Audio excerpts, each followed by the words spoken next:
Vous informer est un plaisir. Bonsoir, bienvenue aux 20h au sommaire de ce journal. L'année scolaire 2020-2021 a débuté ce mardi. Cette ouverture des classes a connu peu d'engouement à Conakry et proximité. Le constat, c'est dans cette édition. Ce 1er décembre marque la journée mondiale de lutte contre le VIH-Sida. Selon le bilan de Médecins sans frontières, plus de 110 000 personnes vivent avec le VIH en Guinée. Et puis le long du littoral est menacé par les constructions anarchiques, ce malgré les interdictions des ministres de l'Environnement, de la Pêche et de l'administration du territoire. Cette pratique contribue à la destruction de la mangrove.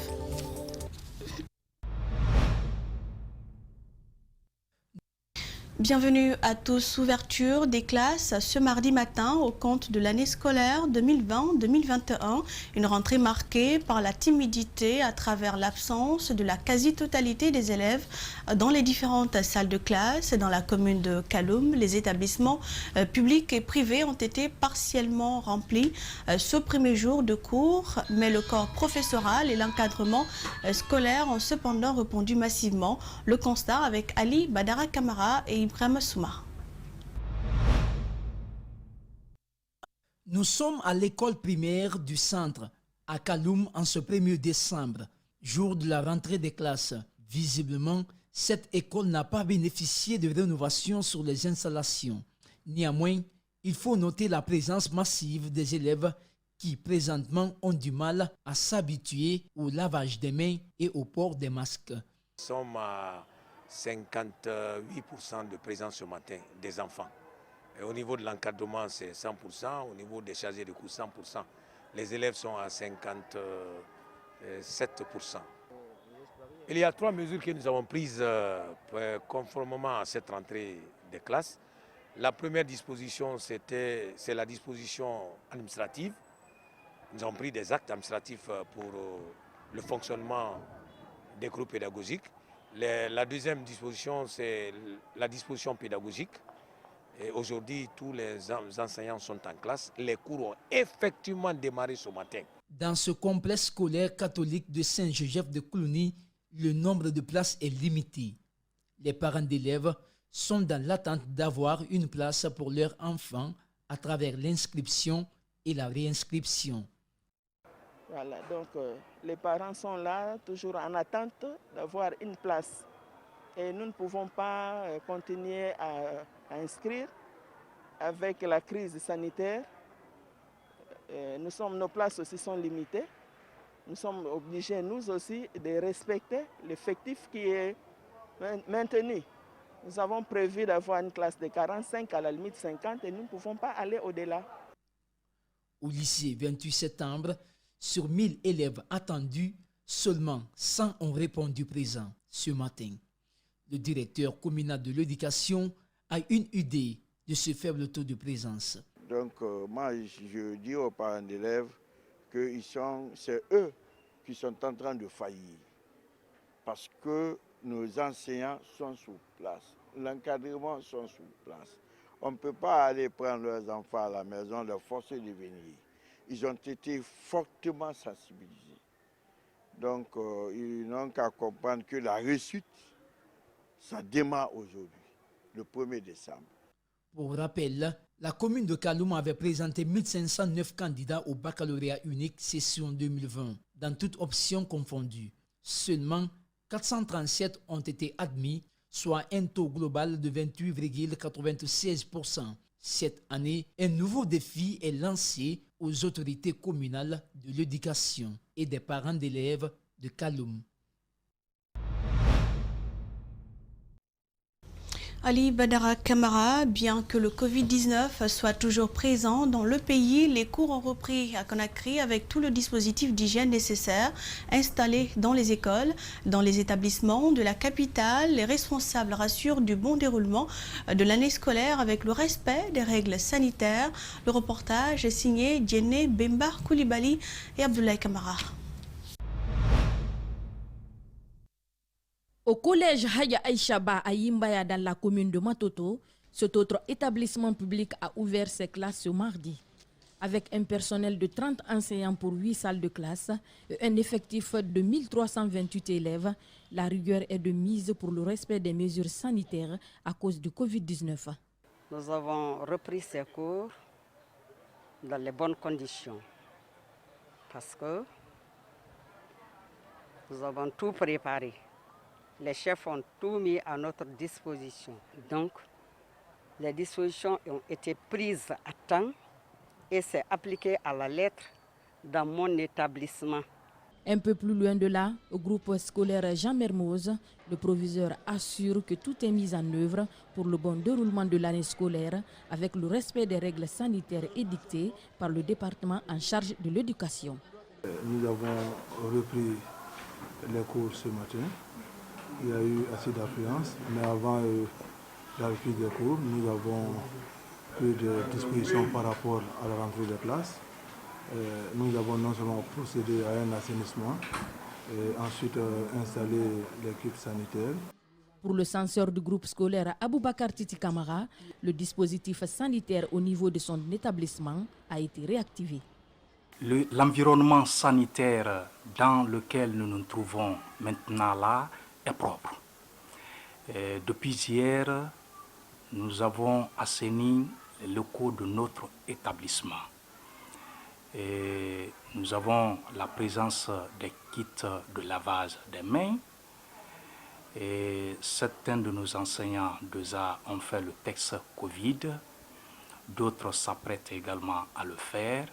Selon nos constats, les autorités éducatives se réjouissent de cette décision du département en charge de l'éducation qui, avec l'appui des partenaires financiers, a pu assurer une réouverture sécurisée des écoles. Nous restons dans le même cadre, rentrée scolaire dans un contexte de crise sanitaire et politique. Les élèves répondent timidement, comme à l'accoutumée d'ailleurs, et cette année encore, beaucoup plus. Et malgré les 2 mois de retard, rien ne semble pousser les apprenants et leurs parents à s'amender. Aminata Wil Souma et Yacouba Traoré nous en disent plus. Nous sommes à Lambagny, dans l'enceinte du lycée Léopold Sédar Senghor, dans la commune de Ratoma. Conformément au calendrier scolaire établi par le département en charge de l'éducation, ce mardi, le 1er décembre, a été officiellement déclaré pour la rentrée scolaire 2020-2021. Concernant notre établissement, la rentrée elle a été effective. Les professeurs programmés ont répondu. Et malheureusement, les élèves n'ont pas répondu en grand nombre.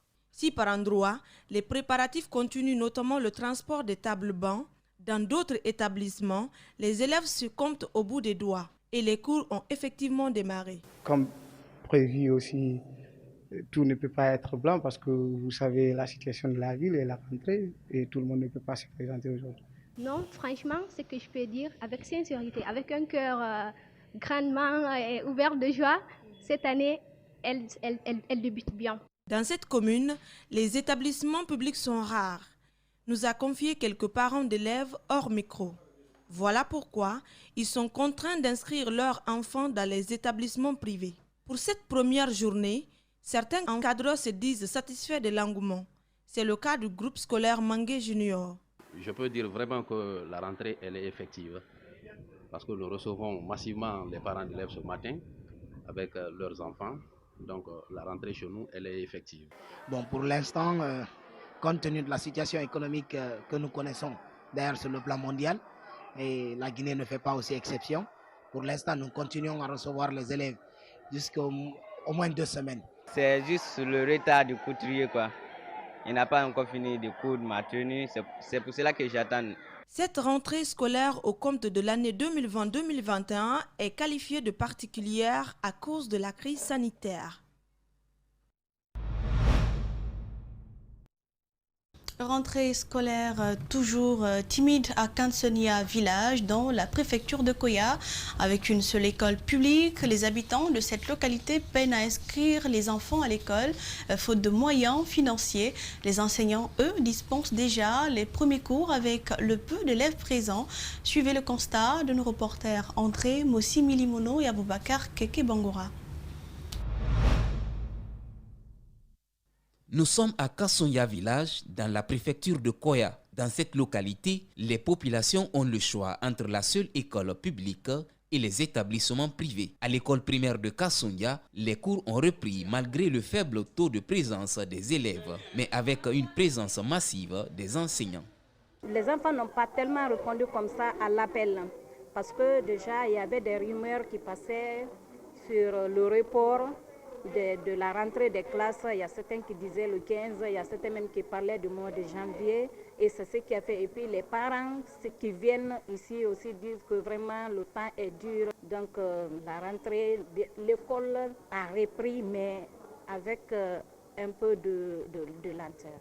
Dans les écoles privées également, comme ici à Hadja Salima Kamara, le constat est le même. Les enseignants expliquent les premières leçons, même si dans certaines classes, nous remarquons la présence d'un seul élève. Bon, comme vous avez constaté de façon générale, et concernant de façon particulière mon école, la rentrée est moyenne, c'est-à-dire il n'y a pas les élèves, tout le monde n'a pas répondu à l'appel. Vous savez que ce n'est pas facile la rentrée avec les parents. Même parmi nous les enseignants, j'ai même posé une question, tous les soins d'enseignants. Monsieur, est-ce que ton enfant vous avez inscrit? Non, c'est un problème financier qui est là d'abord. C'est le premier jour de la rentrée. Et vous savez, chez nous, en Guinée, les enfants, même l'État donne la date de rentrée. C'est les enfants et les parents qui prennent leur propre date. Donc, nous estimons que d'ici la fin de la semaine, peut-être nos salles seront pleines.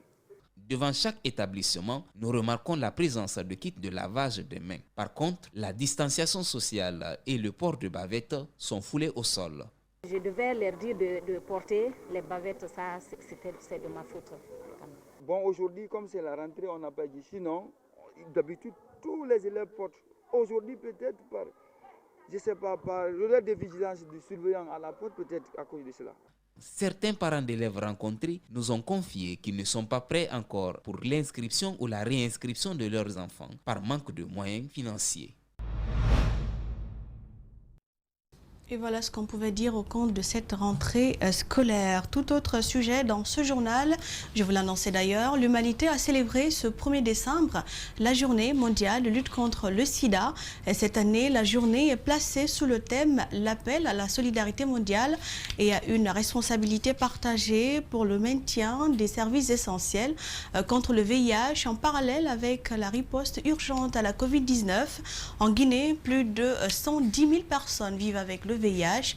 C'est du moins ce qui ressort du bilan présenté par Médecins sans frontières. Selon dit à Conakry, Ali Badara Kamara, Ibrahim Souma pour le reportage. En Guinée, sur les 27 000 personnes vivant avec le VIH, 60 000 séropositifs répartis dans les centres spécialisés en la matière suivent déjà régulièrement les soins gratuits par les Médecins sans frontières.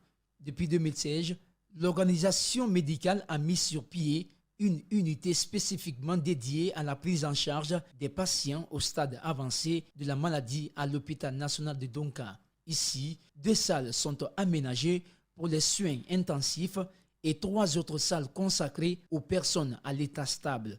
Chaque année, la Guinée enregistre 3100 décès du VIH, soit 250 par mois, dont la plupart décèdent à la maison.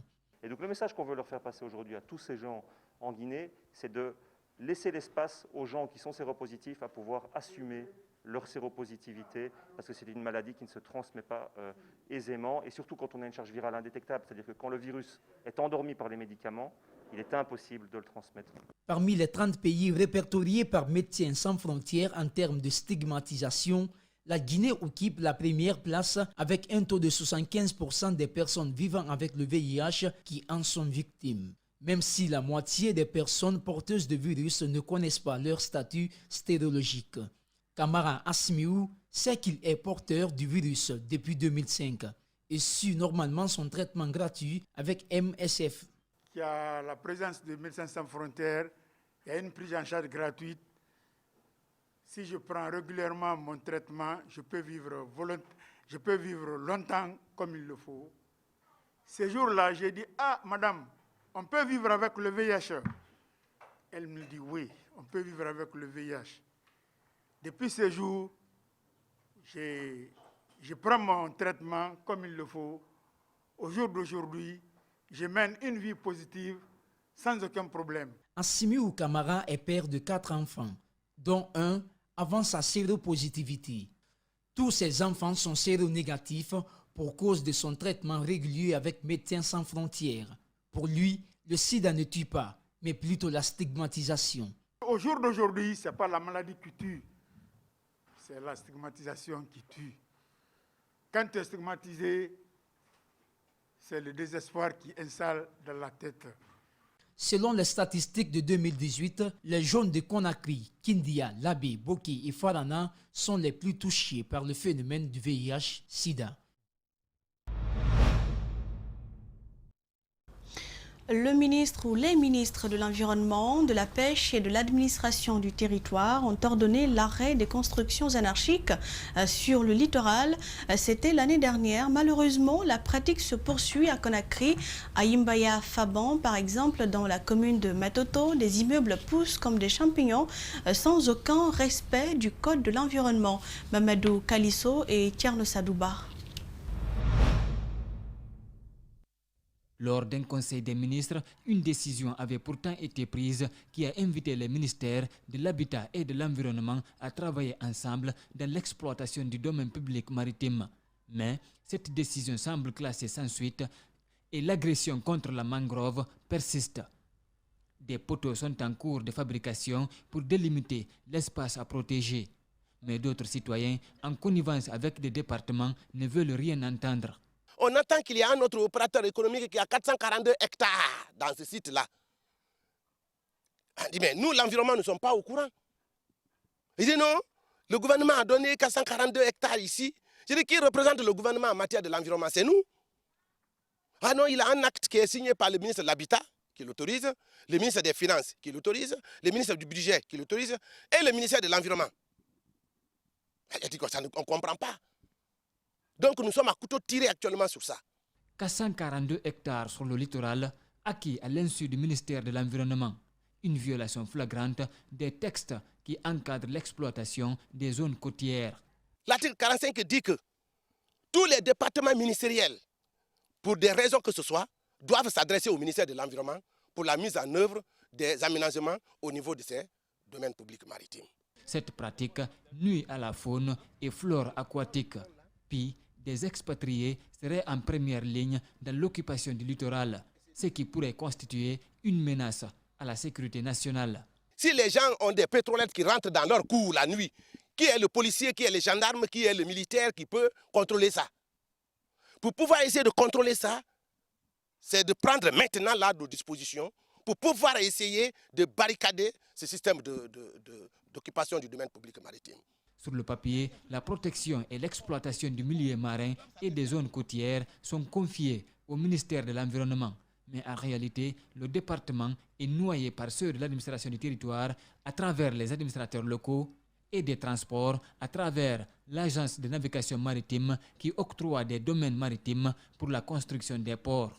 Voilà notre difficulté. Ils ne nous consultent même pas. Le ministère de l'Environnement est coincé par cette politique qui n'est pas cohérente à la politique nationale qui est conçue dans le document qu'on appelle le Code de l'environnement. Pendant ce temps, les constructions anarchiques continuent au vu et au su de tout le monde sans aucune crainte. Mamadou Kalisso, on parle à présent d'insécurité dans ce journal. Des agents de la police nationale ont été victimes d'attaques lundi par des groupes armés au marché de Wanindara dans la commune de Ratoma. Bilan, un policier mort et des agents blessés. Ce mardi, la tension est restée vive dans cette localité. Le ministère de la Sécurité et de la Protection civile a profité de cette occasion pour faire un point de presse sur le sujet. Rosaline Goto, Monemou et Ibrahim Souri Kamara nous en disent plus. Cette attaque a fait un mort et des blessés qui sont en train de bénéficier des soins au service de santé du camp Samori. Une attaque que déplore le directeur général de la police nationale. Subitement, c'est des groupes de jeunes qui sortent sur une moto, qui tirent dans un premier temps avec des armes de calibre 12 en blessant 3 agents. Certains, il y a un qui a le pied fracturé, l'autre a sa cheville coupée l'autre a pris des chevrotines sur la tête. Le quatrième est venu avec, cette fois-ci avec une arme à feu PMAK qui a battu un jeune brigadier.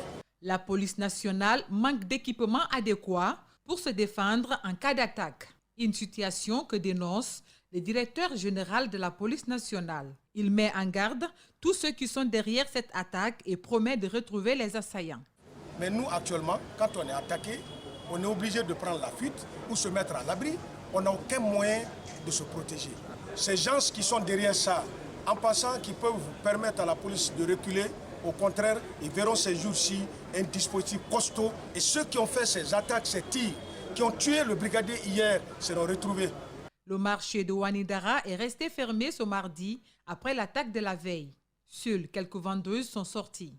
Selon les témoignages, cette attaque s'est passée entre les hommes en uniforme et certains agents auraient même profité de l'occasion pour dévaliser des boutiques et magasins de leur contenu. Ils ont pris ce qui est tout dans le magasin, ils l'ont mis dans le pick-up. Ils ont tiré les gens pour un parent vers 20h. Jusqu'à le matin, c'est comme ça. Non, c'est entre le militaire qui passe. Il faut rappeler que cette attaque de la police est la énième. La dernière en date est celle survenue la semaine dernière de la T7 à la T8 où la compagnie mobile d'intervention numéro 4 a essuyé des tirs. Et c'est la fin de ce journal réalisé par l'ensemble de la rédaction d'Espace TV. Merci à vous de l'avoir suivi. Moussa Mouessila sera en votre compagnie pour le prochain point avec l'actualité. Portez-vous bien et prenez soin de vous.